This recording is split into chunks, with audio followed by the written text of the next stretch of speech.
Pues buenas tardes y bienvenidos a la introducción al Antiguo Testamento.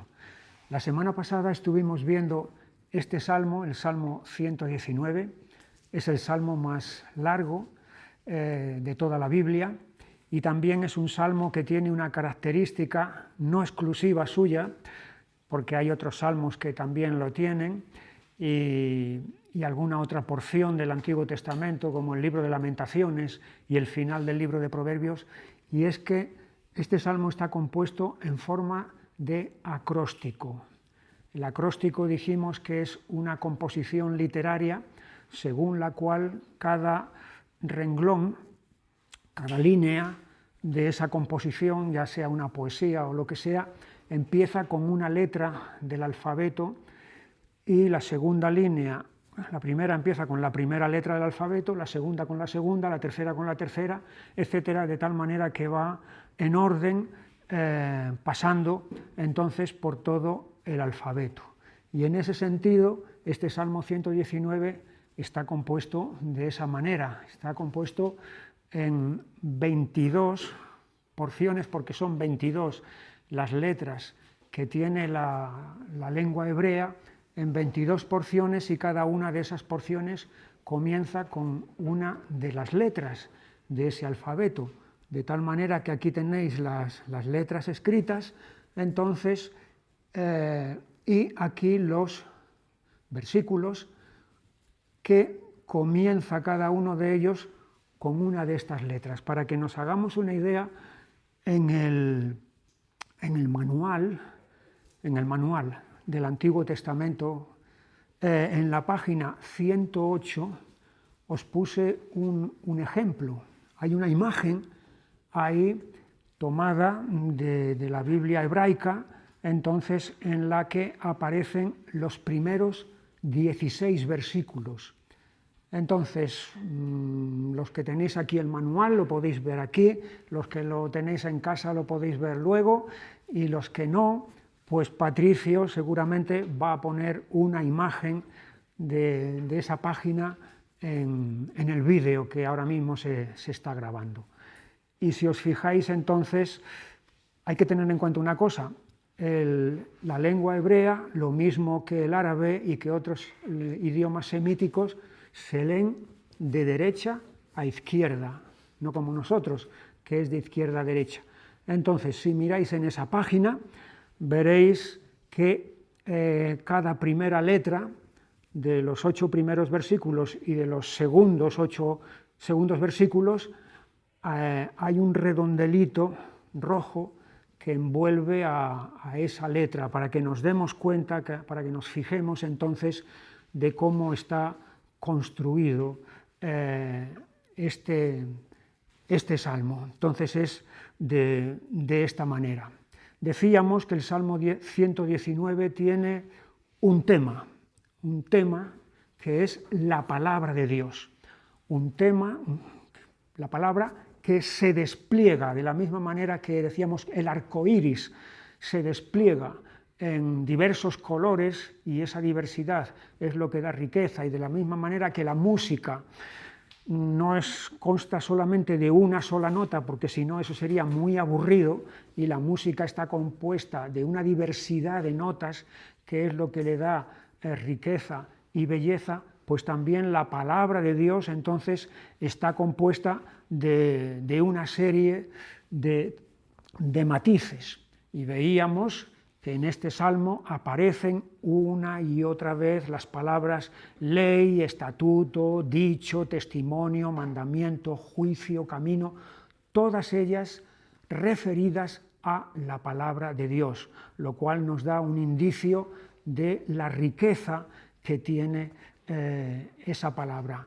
Lo titulé el Salmo 119 el alfabeto de los santos, porque de la misma manera que un niño empieza a aprender a leer y a escribir con el alfabeto, el abecedario, ¿no?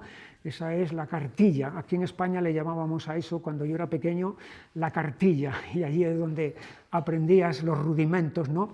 Pues aquí tenemos también ese alfabeto de los santos, es decir, del pueblo de Dios, donde debemos de aprender y de nutrirnos de todas las riquezas de esta palabra. Y finalmente veíamos como conclusión de todo que esa palabra no es una cosa, no es un sonido, no es algo, sino que es alguien. Y para eso tenemos que irnos al Nuevo Testamento, donde allí en el Evangelio de Juan, capítulo 1, versículo 1, en el principio era el Verbo, la palabra, el Verbo era con Dios y el Verbo era Dios. Entonces, esa palabra del Salmo 119 es precisamente esa persona que en el principio del Evangelio de Juan se nos está diciendo. E incluso se me olvidó luego mencionar que en el libro de Apocalipsis Jesús se refiere a sí mismo en unos términos similares. Si vamos allí al principio de Apocalipsis, en el capítulo 1 y versículo 8, allí dice: yo soy el alfa y la omega, principio y fin, dice el Señor, el que es y que era y que ha de venir, el Todopoderoso. Y en el versículo 11 dice que decía: yo soy el alfa y la omega. Y luego, al final de este libro, en el capítulo 21 y versículo 6, y me dijo: hecho está, yo soy el alfa y la omega, el principio y el fin. Y en 22:13, yo soy el alfa y la omega, el principio y el fin, el primero y el último. Alfa y omega son dos letras, son las dos letras del alfabeto griego. Alfa es la primera, omega es la segunda, es la última.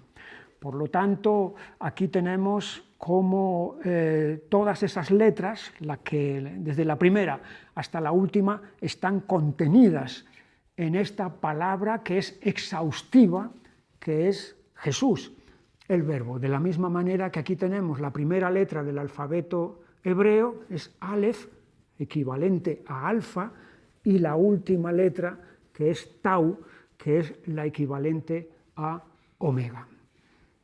Y después de haber visto este precioso, este profundo, como todo lo que es de la palabra de Dios, salmo, pues entonces seguimos adelante con los salmos que vienen a continuación. Aquí tenemos entonces la parte, estamos en la parte final, ¿no?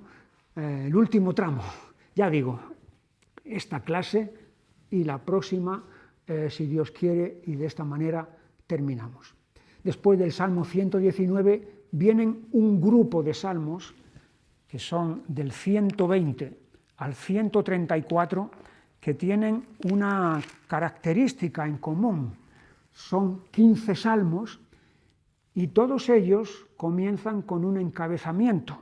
Si os fijáis, hay un encabezamiento en letras un poco más pequeñas, pero ya hemos dicho que esas letras, aunque sean más pequeñas, no son de segunda categoría, sino que pertenecen al texto bíblico, y ese encabezamiento es cántico gradual. Así es como lo han traducido aquí estos 15 salmos, un grupo que comienzan todos ellos con estas palabras cántico gradual. La palabra gradual nos habla de gradas. Las gradas son los escalones mediante los cuales subimos a algún sitio. Entonces, en ese sentido, se podía traducir este encabezamiento cántico gradual como cántico de la subida, cántico del ascenso. De tal manera que los 15 salmos podríamos titularlos de esta forma: cánticos de las subidas. Estos cánticos, estos salmos, entonces se llaman así muy apropiadamente porque eran los que se cantaban cuando en las 3 ocasiones principales que había a lo largo del año, en Pascua, en la siega y luego en la cosecha, estaba establecido que los israelitas subieran a Jerusalén. Y entonces, de ahí entonces la palabra subidas o ascensos, porque sabemos que Jerusalén está situada sobre una serie de promontorios o de montes, por así decirlo. No es que sean montes de gran altura, pero sí son de una determinada elevación. Por lo tanto, ir a Jerusalén, sobre todo si venías de las tierras bajas, de las tierras llanas, suponía que había un ascenso o una subida. Pero este sentido de cánticos de las subidas también se puede interpretar de la manera en la que el pueblo de Dios, una vez que ha sido deportado a Babilonia, ha sido llevado al cautiverio, es decir, está en un estado de hundimiento nacional y va a ser sacado de ese estado de cautiverio y de deportación para retornar, para regresar otra vez a Israel. Eso va a suponer una subida, va a suponer un ascenso de estar hundidos, de estar humillados bajo el mando del enemigo. Entonces van a ser recuperados y rescatados por Dios para volver otra vez a su tierra, y en ese sentido entonces hay ahí eso es que es pertinente, ¿no? Cántico de la subida. De hecho, algunos de los salmos reflejan esto que estoy diciendo del cautiverio y del regreso. Por ejemplo, el primero, el Salmo 120, en el versículo 5, dice: «Ay de mí, que moro en Mesec y habito entre las tiendas de Cedar». Es decir, aquí el autor que está escribiendo este salmo no está en el territorio de Israel, no lo está. Está en Mesec. No sabemos exactamente dónde está eso. Algunos dicen que esta palabra Mesec tiene que ver con Moscú. Si os fijáis, las consonantes son las mismas, M, S, C. Bueno, es una especulación y nada más. Puede ser, pero puede no ser.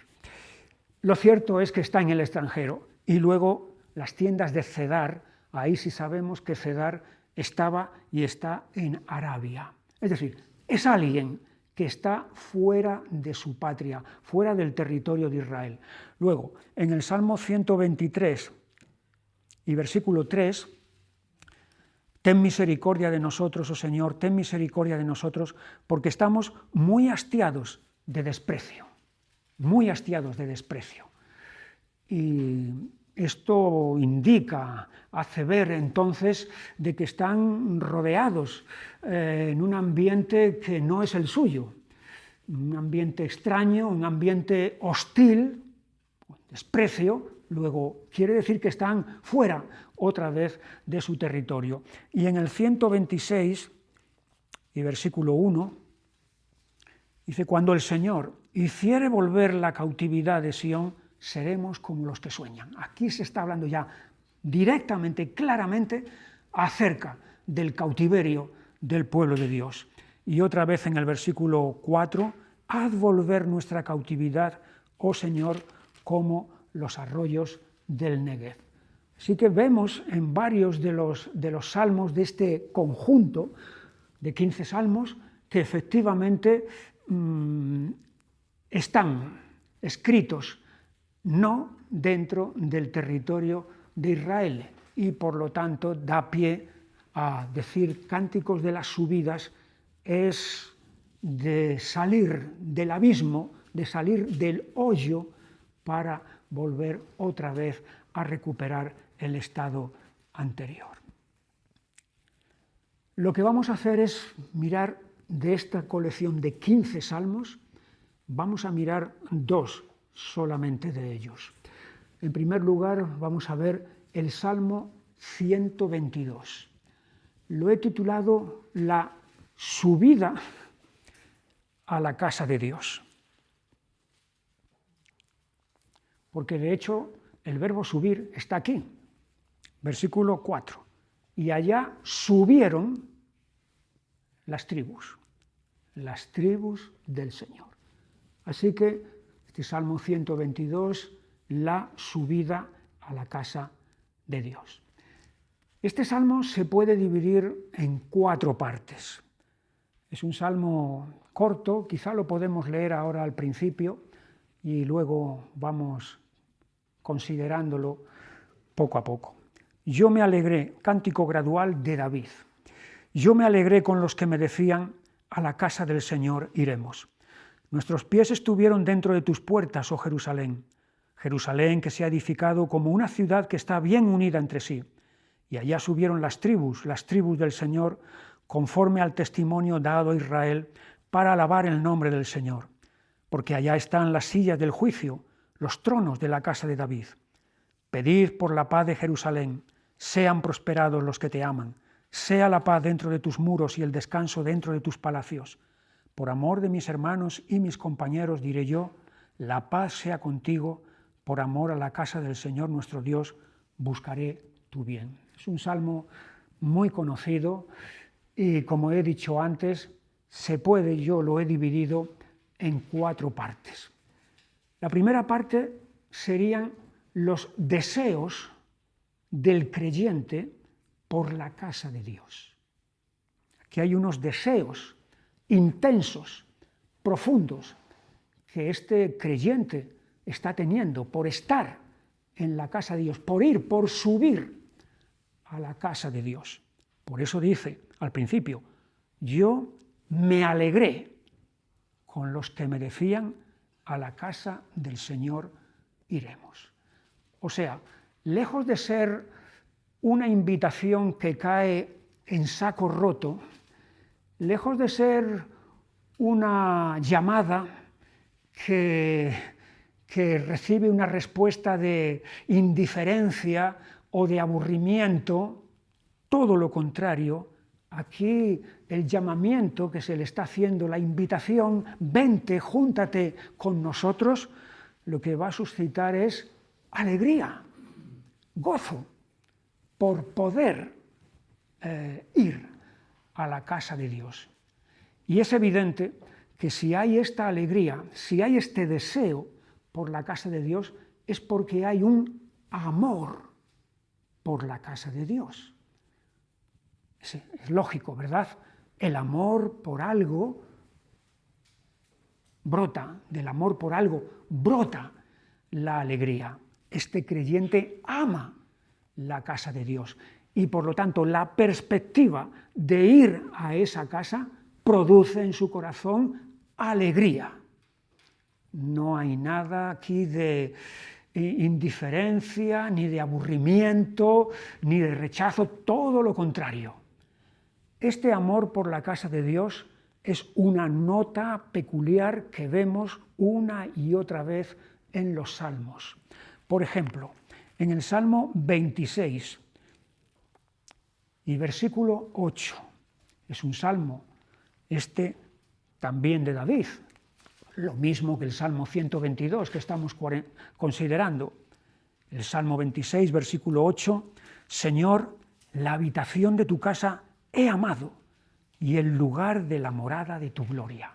David amaba la casa de Dios, tenía su corazón puesto en la casa de Dios. De hecho, él tuvo en mente el construir, el edificar la casa de Dios. Él mandó poner el arca dentro de una tienda, pero eso le parecía tan poco para Dios que tuvo en su corazón ese deseo, por ese amor precisamente a esa casa. Salmo 27 y versículo 4, también de David. Una cosa he demandado al Señor, esta buscaré, que esté yo en la casa del Señor todos los días de mi vida, para contemplar la hermosura del Señor y para inquirir en su templo. Aquí tenemos otra vez el deseo ardiente de David de estar en la casa de Dios. Allí va a contemplar, allí va a considerar la belleza del Señor. Otro salmo es el 65 y versículo 4, también de David. Bienaventurado el que tú escogieres y atrajeres a ti, para que habite en tus atrios. Seremos saciados del bien de tu casa, de tu santo templo. Qué bienaventurado es aquel que puede estar en tu casa, que puede estar en tu presencia. Y luego está el Salmo 84. Este lo vimos con detenimiento, ¿verdad?, en su momento. El Salmo 84, versículo 1, «Cuán amables son tus moradas, oh Señor de los ejércitos. Anhela mi alma y aún ardientemente desea los atrios del Señor. Mi corazón y mi carne cantan al Dios vivo». Son los deseos intensos y profundos del que escribió este salmo para poder estar en esa casa, que es estar en la presencia de Dios. Así que aquí está esta primera parte del Salmo 122. Yo me alegré con los que me decían, a la casa del Señor iremos. Claro que sí, porque es un privilegio el poder estar en esa casa. Amo a esa casa. Los deseos del creyente. Tenemos este deseo en nuestro corazón de poder estar en la casa del Señor. En segundo lugar, está el compromiso del creyente con la casa de Dios. Versículo 2. Nuestros pies estuvieron dentro de tus puertas, oh Jerusalén. Aquí tenemos el compromiso. O sea, está el deseo. Quiero ir, quiero subir a la casa de Dios.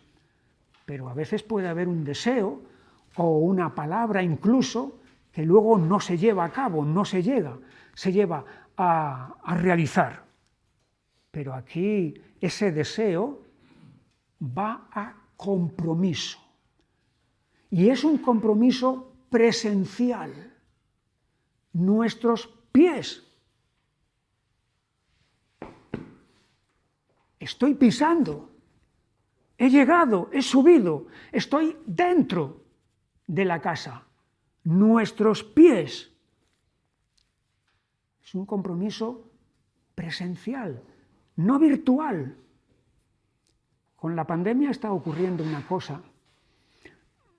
Cuando estalló todo este problema, hubo que tomar medidas ante la gravedad de lo que estaba pasando y hubo lugares de culto, de adoración, iglesias que cerraron momentáneamente mientras pasaba eso, y entonces se tenían las reuniones online.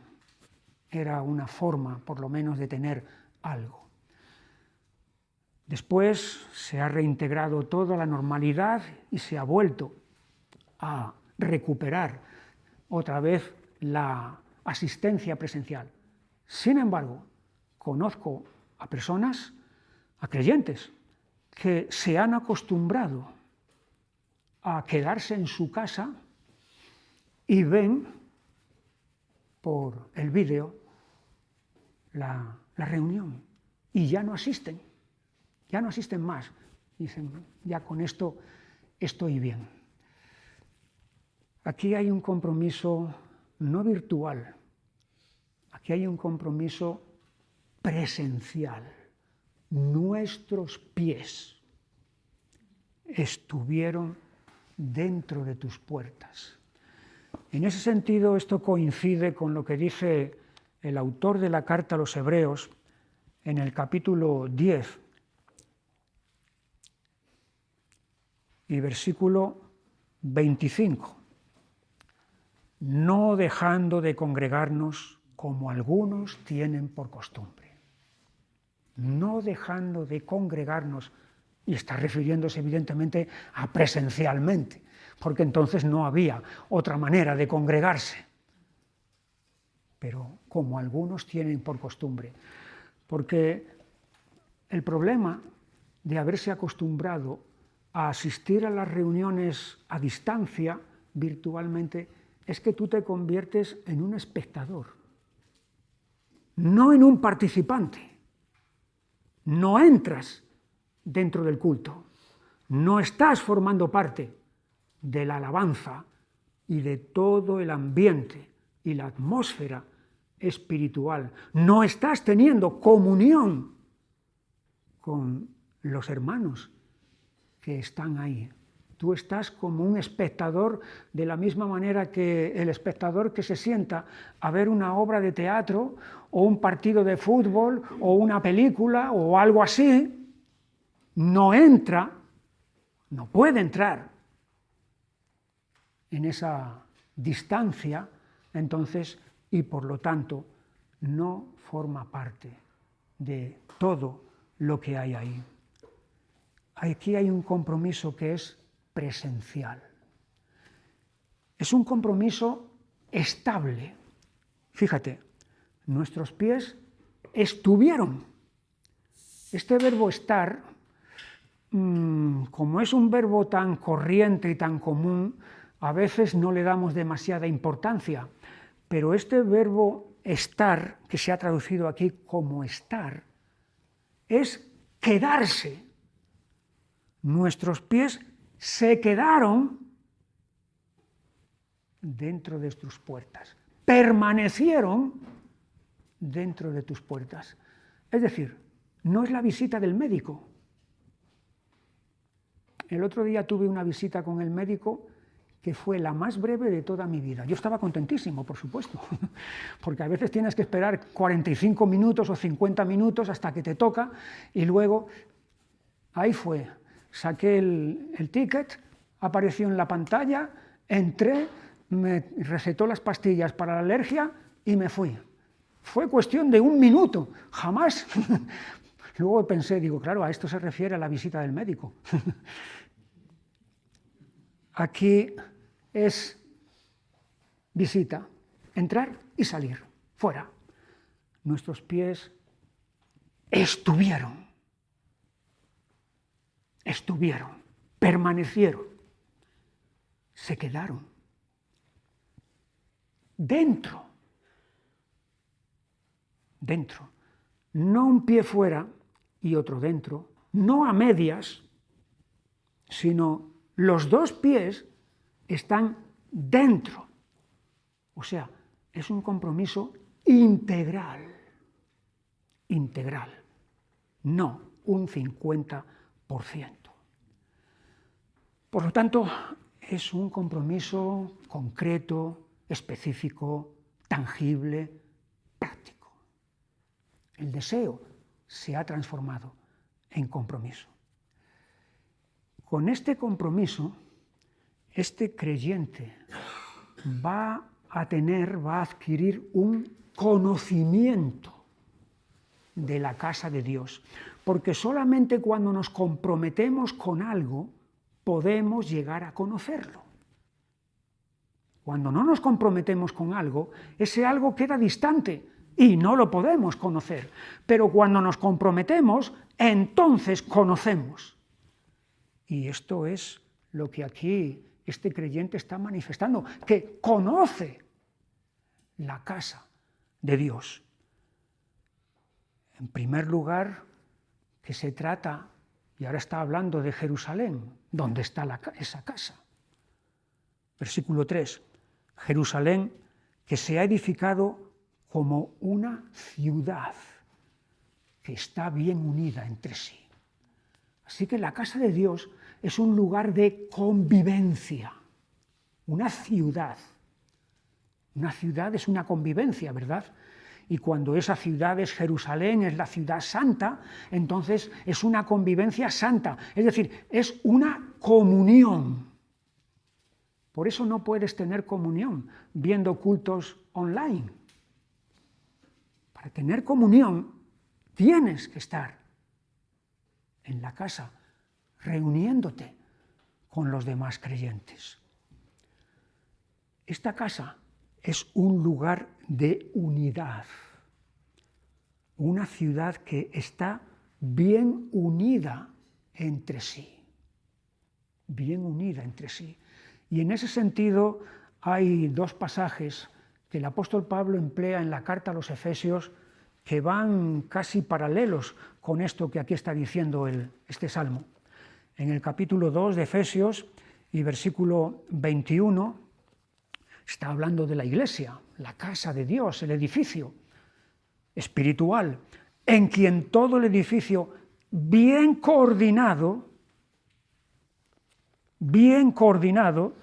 y allí en el Salmo dice bien unida, es al final similar, ¿verdad? Paralelo, bien coordinado, va creciendo para ser un templo santo en el Señor. Y en 4:16 dice, de quien todo el cuerpo, bien concertado y unido entre sí por todas las coyunturas que se ayudan mutuamente. Otra vez de nuevo aquí la iglesia, antes era un edificio, ahora es un cuerpo, un organismo. Y ese organismo, de la misma manera que nuestro organismo, que no está disgregado, que no está suelto, el brazo por aquí, la pierna por allí, no. Hay una unión. Esto es también lo que ocurre en la casa de Dios. Hay una unidad. Dentro de esa unidad hay una diversidad.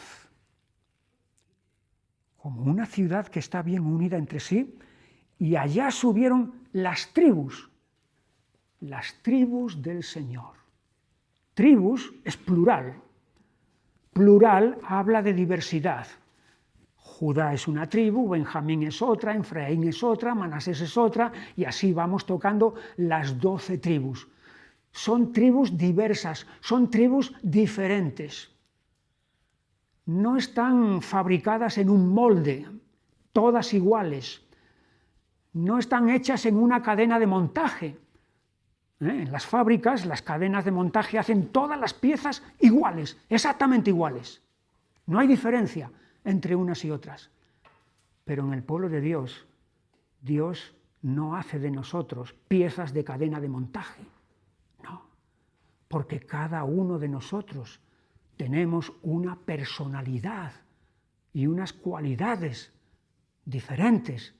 Y precisamente en esa diversidad es donde está la riqueza y donde podemos edificarnos los unos a los otros.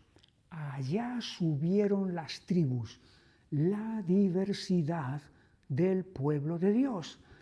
Hay diversidad de orígenes, de nacionalidades, de lenguas, de culturas.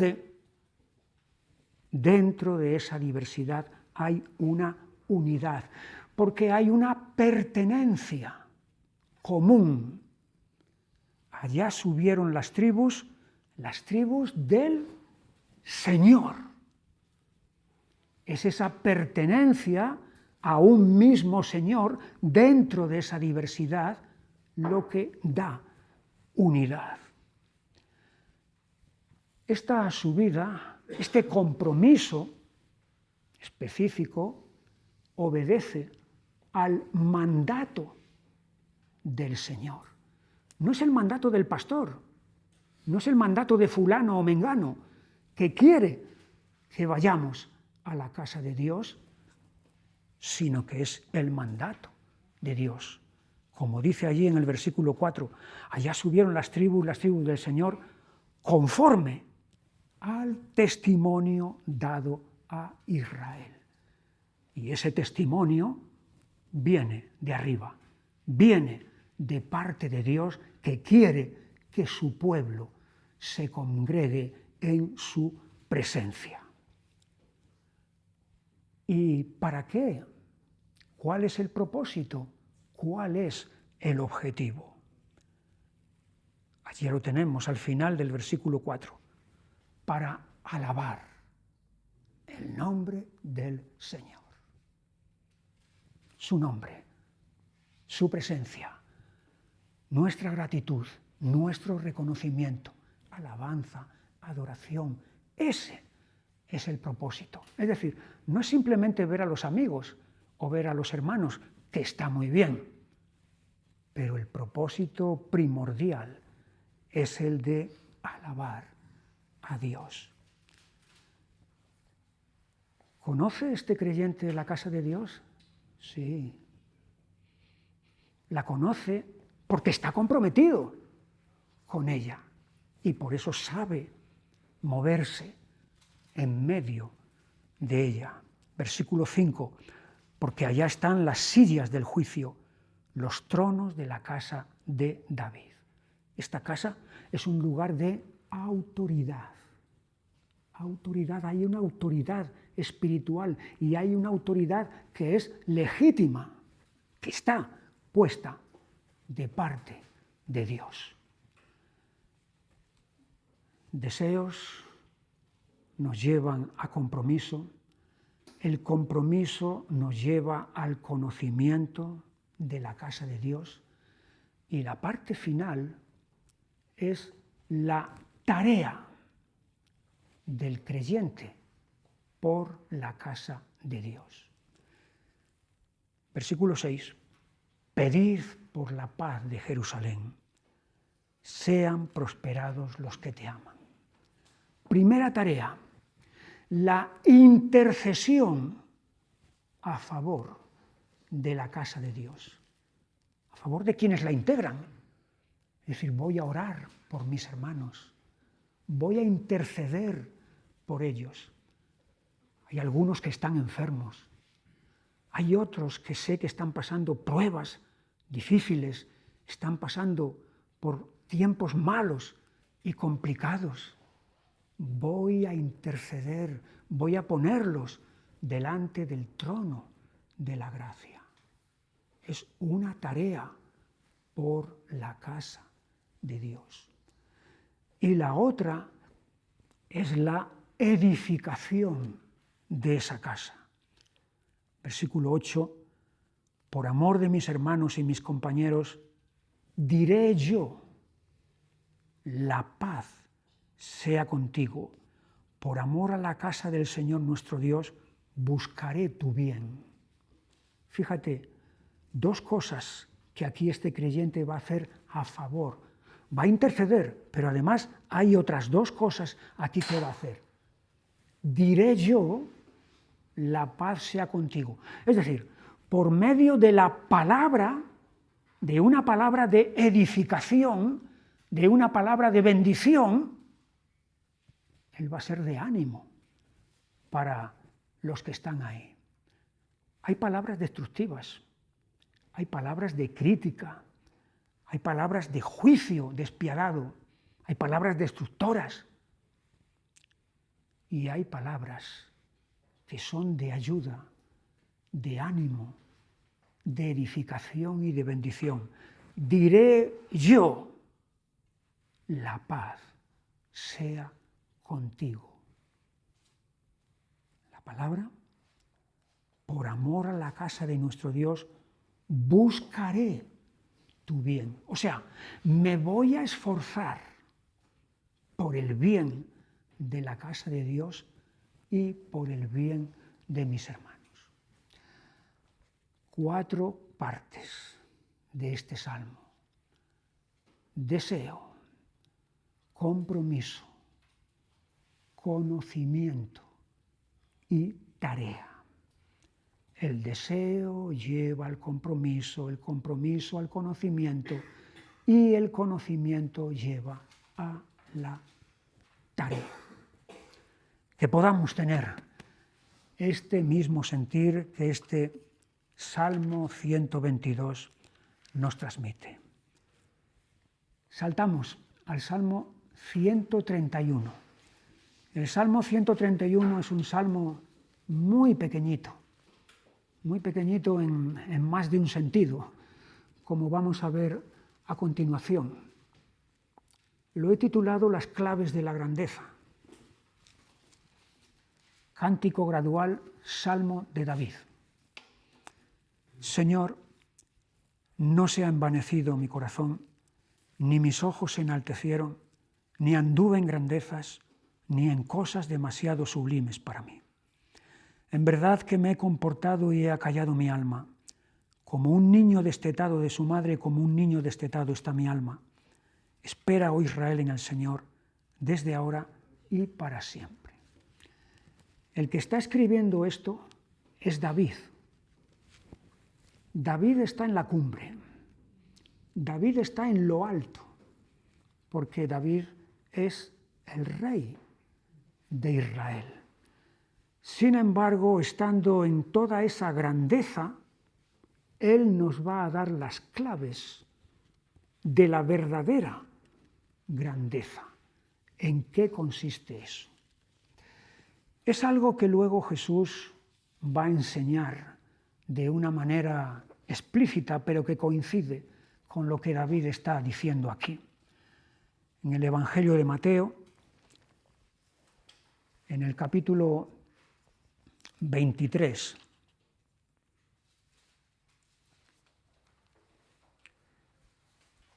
y versículo 12, porque el que se enaltece será humillado, y el que se humilla será enaltecido. Aquí está la clave de la verdadera grandeza, no en el engrandecimiento propio y personal, en la autopromoción que yo me puedo hacer a mí mismo, sino en la humillación. Y el que se humilla entonces será enaltecido. Y esto es precisamente lo que este salmo nos enseña, las claves de esa verdadera grandeza. En primer lugar, la primera clave es la humildad. Versículo 1. Señor, no se ha envanecido mi corazón, ni mis ojos se enaltecieron. Esta humildad es interior, habla mi corazón. O sea, no es una humildad fingida, porque hay una humildad fingida, hay una humildad falsa. Cuando uno quiere dar una apariencia de humildad ante los demás, pero por dentro está totalmente subido, engreído. No, aquí es mi corazón, no se ha envanecido, mi corazón. Es una humildad genuina, auténtica, porque sale del interior, es verdadera. Y luego esta humildad que es interior se manifiesta también en lo exterior. No se ha envanecido mi corazón, ni mis ojos se enaltecieron. Puedo estar mirando a los demás por encima del hombro. Mirar a los demás por encima del hombro, mis ojos se están enalteciendo. Estoy considerando a los demás como inferiores a mí mismo. Me estoy considerando a mí mismo como superior a los demás. Pero David no solamente es que en lo interior no se ha envanecido, sino que en lo exterior tampoco se ha envanecido y no está mirando a nadie por encima del hombro. Es la humildad de este hombre, que como digo, está en la cúspide.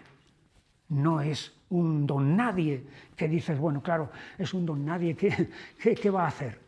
No, está allí arriba.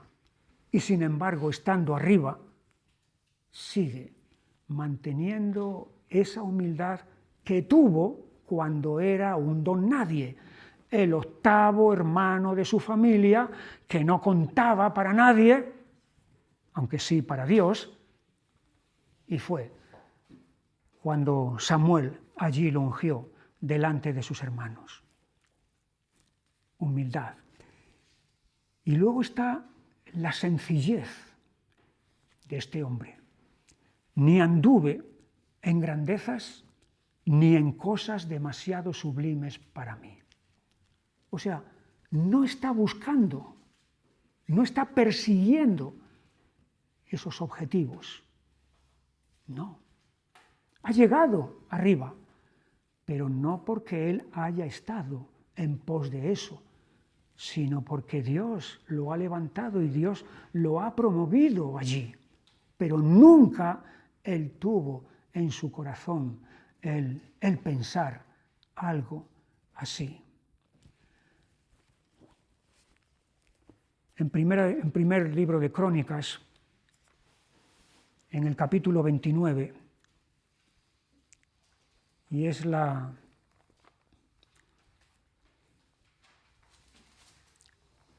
la oración que David hace cuando presenta a su hijo Salomón ante los demás como su sucesor, y luego hace la oración, primero de Crónicas 29:11, tuya es, oh Señor, la magnificencia y el poder, la gloria, la victoria y el honor, porque todas las cosas que están en los cielos y en la tierra son tuyas. Tuyo, Señor, es el reino y tú eres excelso sobre todos. Las riquezas y la gloria proceden de ti y tú dominas sobre todo. En tu mano está la fuerza y el poder, y en tu mano el hacer grande y el dar poder a todos. David sabe muy bien cuál es su sitio y cuál es el sitio de Dios. No se le ha olvidado cuál es su sitio. Sigue sabiendo que todo se lo debe a Dios y toda la grandeza y magnificencia y riqueza, etcétera, viene de Él. Es el mantenimiento de la sencillez de corazón. No anduve en grandezas ni en cosas demasiado sublimes para mí. Y la tercera clave de esta verdadera grandeza es el contentamiento. El contentamiento. Versículo 2. En verdad que me he comportado y he acallado mi alma, como un niño destetado de su madre, como un niño destetado está mi alma. Aquí él se compara con un niño que ha dejado ya el pecho de su madre. En el Nuevo Testamento tenemos la enseñanza de que debemos ser como niños y tenemos la enseñanza de que no debemos ser como niños. Parece contradictorio, pero no lo es. Debemos ser como niños y no debemos quedarnos como niños. La primera enseñanza sabemos de quién es, ¿verdad? Es Jesús el que dio la lección a los suyos, allí en el Evangelio de Mateo, en el capítulo 18. Versículo 1, en aquel tiempo los discípulos vinieron a Jesús diciendo, ¿quién es el mayor en el reino de los cielos? Y ellos estaban pensando en términos humanos, lo que estamos acostumbrados. Y llamando Jesús a un niño, lo puso en medio de ellos y dijo, de cierto os digo que si no os volvéis y os hacéis como niños, no entraréis en el reino de los cielos. Así que debemos ser como niños. Una vez dicho esto, nos vamos a la carta a los Hebreos, al capítulo 5.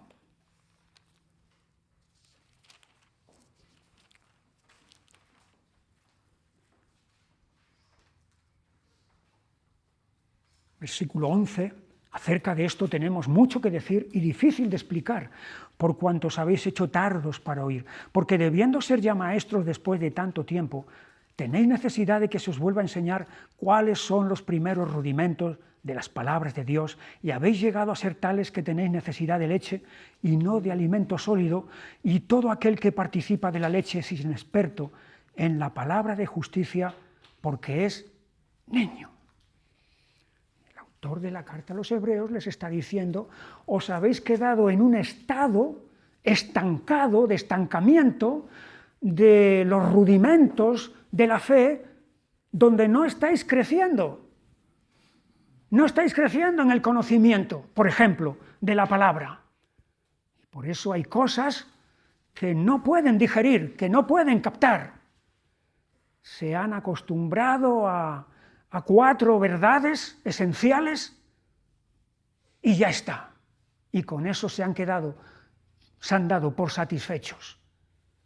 El autor les está aquí exhortando a que no se queden en ese estado de infancia espiritual, sino que crezcan hacia la madurez. Así que hay un sentido en el que debemos ser como niños, de la humildad, de la sencillez, Y hay otro sentido en el que debemos de dejar de ser como niños para crecer como cristianos y ser cristianos maduros en la fe. El niño destetado, el niño que ha dejado el pecho de su madre, reúne estas dos cualidades. Perdón, tiene la primera cualidad, pero no tiene la segunda, porque el niño destetado de su madre sigue todavía confiado en su madre, por supuesto, es su madre y depende de ella, pero al mismo tiempo es un niño que ya no es demandante de su madre. Un bebé que depende de su madre, del pecho de su madre, está todo el tiempo demandando de su madre. Y le da igual que su madre esté enferma, que su madre esté cansada, que su madre se esté muriendo. Él demanda, porque solamente tiene un propósito y un objetivo, que es él mismo. Eso es un niño que no ha sido destetado. Uno que se ha separado del pecho de su madre, sigue en relación y dependiendo de su madre, pero no exigiendo ni demandando de su madre. Y así es como David está comparándose a sí mismo. Me he comportado, estoy satisfecho, estoy contento. Señor, dependo de ti, por supuesto que dependo de ti, pero no estoy exigiéndote, ni demandándote, ni reclamándote esto o aquello. El Salmo termina con una exhortación a todo el pueblo de Dios. Espera, oh Israel, en el Señor, desde ahora y para siempre. El pequeño que llegó a ser grande y siendo grande siguió considerándose pequeño porque sabía quién era el verdaderamente grande que le llevó a él, siendo pequeño, a ser grande. Y pasamos al Salmo 136 y con este Salmo entonces vamos a terminar hoy. El Salmo 136 es un salmo peculiar, un salmo único en el sentido de que está compuesto por 26 versículos que tienen 26 repeticiones. Y la repetición, vez tras vez, es porque para siempre es su misericordia. Esta frase ya nos salió en el Salmo 106, en el 107 y en el 118. En el Salmo 118 me parece que eran 6 veces las que aparecía, porque para siempre es su misericordia. Pero aquí en el Salmo 136 no son 6 veces, son 26 veces las que aparece esa frase.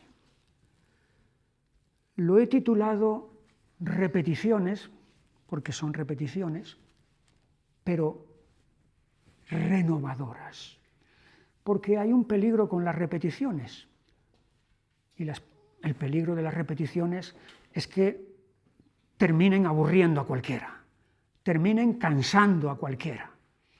De hecho, cuando estamos con una persona que está empezando a perder las facultades mentales, una de las características que tienen es que están repitiendo siempre lo mismo. Y te pregunta ahora cuántos hijos tienes y les dices 4, y dentro de 2 minutos te va a volver a preguntar otra vez que cuántos hijos tienes, 4.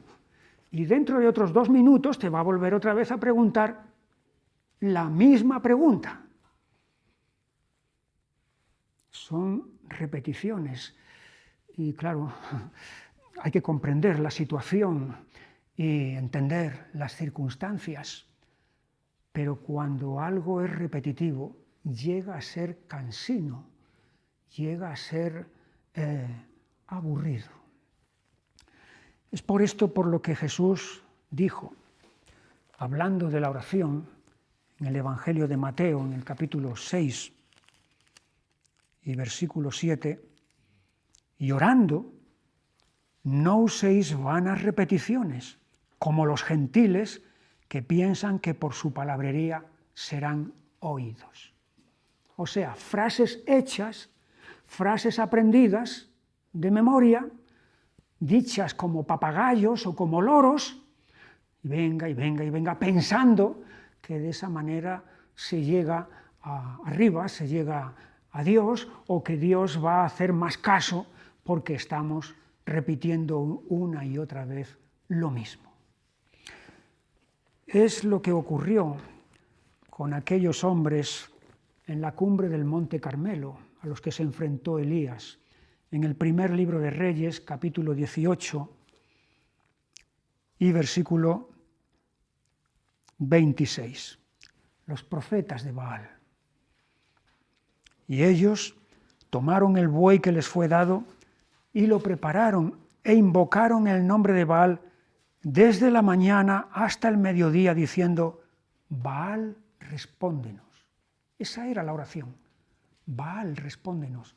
2 palabras, pero 2 palabras dichas desde la mañana. No sabemos si la mañana eran las 7 de la mañana, o las 8 de la mañana, o las 9 de la mañana, pero hasta el mediodía, que es las 12, son horas, diciendo: Baal, respóndenos. Pero no había voz ni quien respondiese.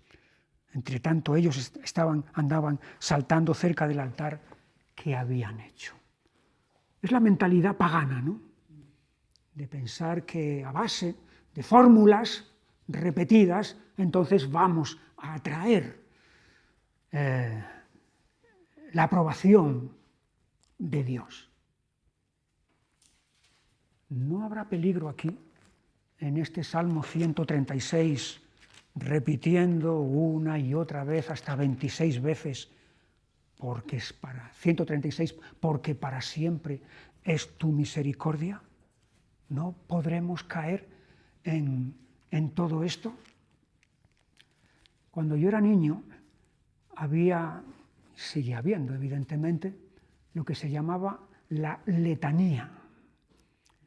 La letanía era un rezo que consistía en ir pidiendo a todos los santos un ruego, pero el ruego era siempre el mismo, era ora pro nobis, eran las palabras latinas. Ora pro nobis es ruega por nosotros. San tal, ora pro nobis. San cual, ora pro nobis. San esto, ora pro nobis. Y venga, y venga, y venga, la letanía. Era algo ya que se había aprendido de memoria, se decía una y otra vez. Era una retahíla, una letanía. Aquí no hay este peligro. Aquí cada vez que se pronuncia esta frase tiene su sentido y tiene su razón de ser. En primer lugar, se alaba a Dios por lo que Él es. Alabad al Señor porque Él es bueno, porque para siempre es su misericordia. Alabad al Dios de los dioses, porque para siempre es su misericordia. Alabad al Señor de los señores, porque para siempre es su misericordia. Lo que Él es bueno y es soberano. Dios de dioses, Señor de señores, sobre todo dominio, sobre toda potestad. Por lo tanto, tiene sentido de decir porque para siempre es su misericordia. Y después de comenzar este salmo, alabando a Dios por lo que Él es, se continúa con lo que Él hace. Este es un orden muy importante. Empezar por lo que Él es y luego continuar por lo que Él hace. Y lo que Él hace está dividido en 2 partes. Una primera, del versículo 4 al 9, en el que se contempla a Dios como creador. Y una segunda, del versículo 10 hasta el 25, en la que se le contempla como Salvador, creador y Salvador. Versículo 4, al único que hace grandes maravillas, porque para siempre es su misericordia, al que hizo los cielos con entendimiento, porque para siempre es su misericordia, al que extendió la tierra sobre las aguas, porque para siempre es su misericordia, al que hizo las grandes lumbreras, porque para siempre es su misericordia, el sol para que señorease en el día, porque para siempre es su misericordia, la luna y las estrellas para que señoreasen en la noche, porque para siempre es su misericordia. Dios creador, hacedor de cielos y tierra y de todos los astros que Él ha puesto allí. Esta es la primera parte, Dios creador.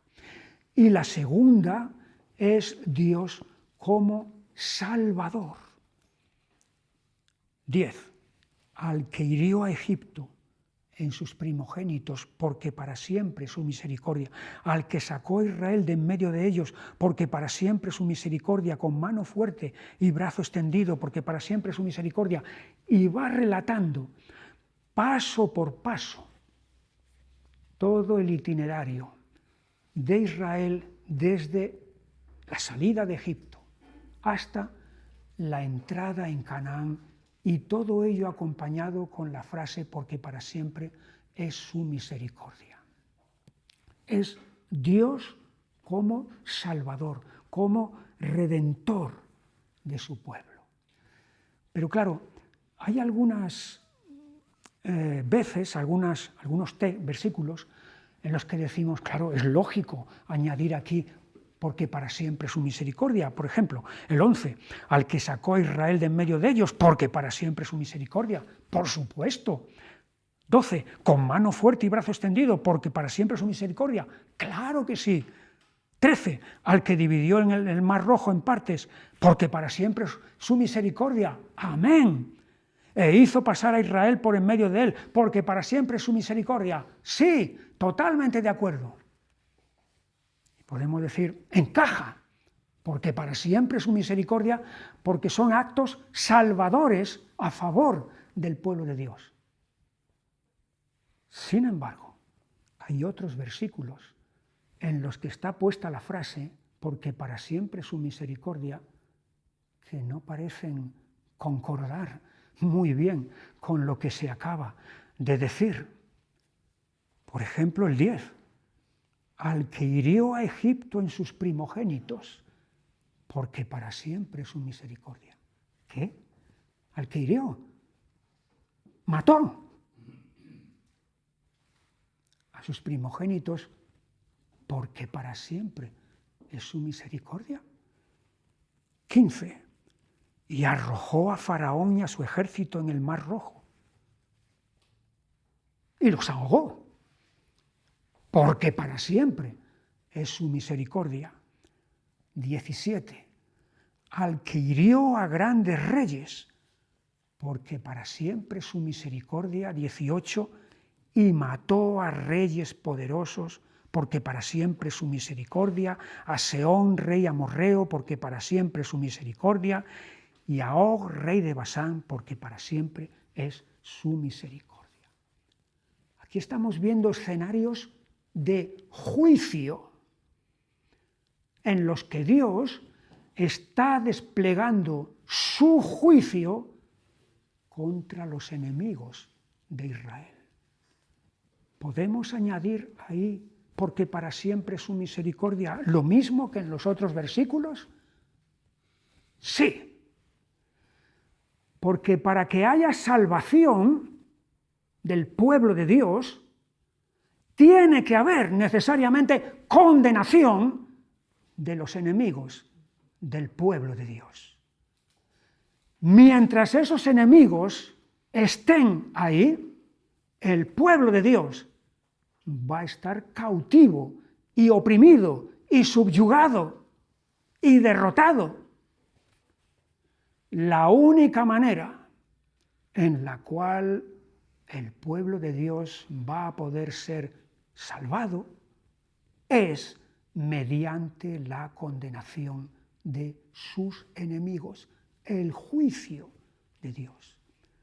Y por lo tanto es pertinente, tiene todo el sentido decir en estos pasajes, porque para siempre es su misericordia, porque ese juicio es para salvación.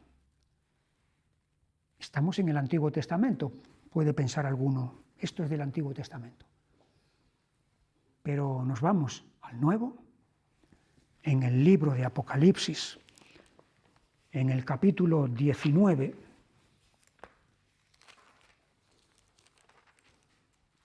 y versículo 1, después de esto, y es la caída de Babilonia. Después de esto, de esta caída, oí una gran voz de gran multitud en el cielo que decía, ¡Aleluya! Salvación y honra y gloria y poder son del Señor Dios nuestro, porque sus juicios son verdaderos y justos, pues ha juzgado a la gran ramera que ha corrompido a la tierra con su fornicación y ha vengado la sangre de sus siervos de la mano de ella. Otra vez dijeron, ¡Aleluya!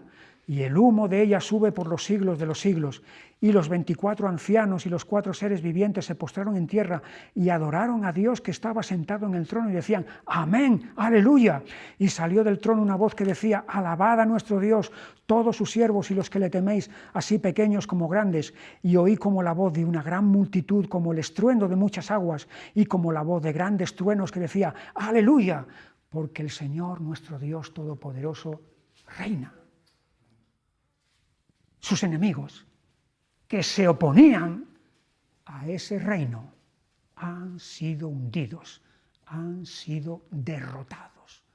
De ahí que surge este clamor, este grito de alabanza y de aleluya que hay aquí. Salvación, porque ha habido previamente un juicio sobre los enemigos. Vamos terminando ya este salmo, versículo 23, después de haber hablado sobre los hechos de Éxodo y también de la entrada en Canaán, Él es el que en nuestro abatimiento se acordó de nosotros, porque para siempre su misericordia, y nos rescató de nuestros enemigos, porque para siempre su misericordia. Y es posible que aquí estemos otra vez, como decíamos antes, en vistas del cautiverio que Israel ha tenido que pasar, ha sufrido a manos de sus enemigos, y cómo Dios lo ha rescatado de allí. Así que no solamente fue una salvación del pasado, sino una salvación reciente del cautiverio por el que han pasado. Versículo 25, el que da alimento a todo ser viviente, porque para siempre su misericordia. Es la sustentación, cómo Dios sustenta, provee para todo ser viviente en su misericordia. Alabad al Dios de los cielos, porque para siempre es su misericordia. Piensa por un momento, si no dijera porque para siempre es su misericordia, si ese siempre no existiera, sería terrible. Porque cuando hemos conocido algo excelente, si eso que es excelente se termina y se acaba, es una pérdida terrible. Es una calamidad, una ruina, porque lo que era tan bueno, tan magnífico, ha desaparecido. Pero no hay peligro, porque para siempre es su misericordia. Gloria a Dios. Aquí lo dejamos y si Dios quiere, la siguiente ocasión terminamos entonces con el libro de los Salmos, con estos que están aquí apuntados. Que el Señor os bendiga y hasta entonces. Las cosas que el Señor hizo por mí, incontables son sus maravillas.